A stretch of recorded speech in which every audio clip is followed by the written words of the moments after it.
Kato leaned against her and began to plant kisses down her collarbone. She helped him pull the exaggerated design off of her. "I love you," he said, affirmatively, and he knew it had to be true, because he didn't think for a minute he'd have made it through to her alive if she hadn't been there by his side. She kissed him back, combing a hand through the side of his hair delicately. Clove undressed further, left only in her undergarments, and smiled at him tenderly.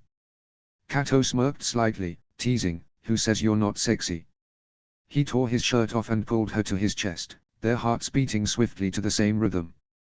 They used his jeans as a source of friction and warmth. Kato pulled at the strap of her bra. "Is it okay if I?" She bit her lip, giving him a twinkling smile. "You sure?" Kato laughed at the challenge. "I think so." He unclasped her bra and then his hand traveled south. Left only in her underwear, Kato was barely able to restrain himself at her beauty. "Fuck, Clove." Trailing kisses down her chest, he took her left breast into his mouth. His hands glided to her hips, holding her on top of him. Kato put her against the mattress, fashioning his body over hers. The blonde looked to her for steadiness as his shaky hands reached the edge of her underwear. His hands hovered there hesitantly. "Keep going," she whispered huskily in his ear. The blonde took the plunge and gasped at her warmth. Curiously, he explored every inch of her with his rough hands. Clove redirected him a few times and then let out a string of gasps once he found a regular pattern that worked with her. Clove began to moan his name until it became a mantra on her lips. She pulled his face closer and kissed him. Kato found it hard to concentrate between her pleasure and his own. Finally, her mules became closer and less cohesive, and she let out a loud gasp with his name on the tip of her tongue as she came undone. He withdrew his hands and looked directly at her, her eyes dilated. "Are you?" She silenced him by pushing him off of her and pouncing on top of him. Clove kissed him passionately and then gave him a frisky grin, beaming. "Who knew you had it in you?" Kato raised his eyebrows. "Is that an insult or compliment, Clovey?" "That was a long time coming," is what that was, the dark-haired girl responded. Her lips were flushed a beautiful red and he brushed the hair out of her face. Clove watched him with concern. "Can I?"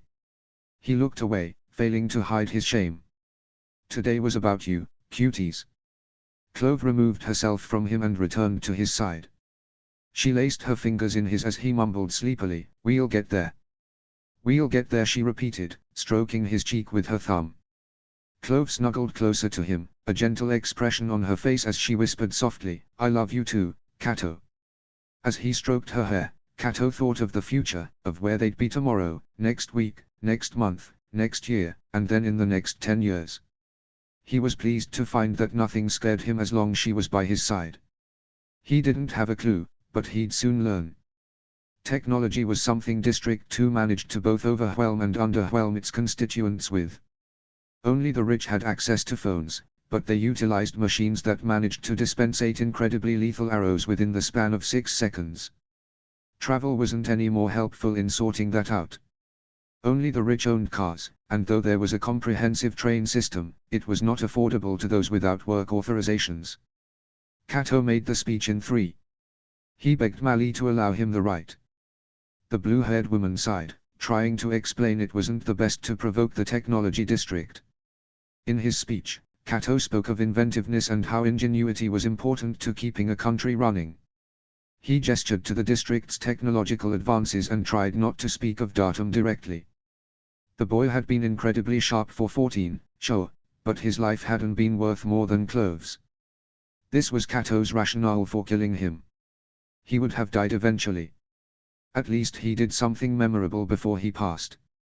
"Happy 17th birthday," H. Felix said the morning they arrived in District 1.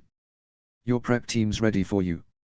Magnilda is probably making fun of us every time we get on the stage with these ridiculous outfits." "It's what Dicey and I did when Felix was on tour," Kato agreed, sending his mentor a teasing grin. Felix gave him a half-hearted smirk in return, throwing an apple at the blonde with a laugh on his lips. "My outfits were worse. Believe me." Kato bit into the apple with a grin. At the end of that day Kato had handed her a necklace affixed with a blazing gold sun. He then showed a necklace of his own, a crescent moon. When placed together, the sun fit inside the moon.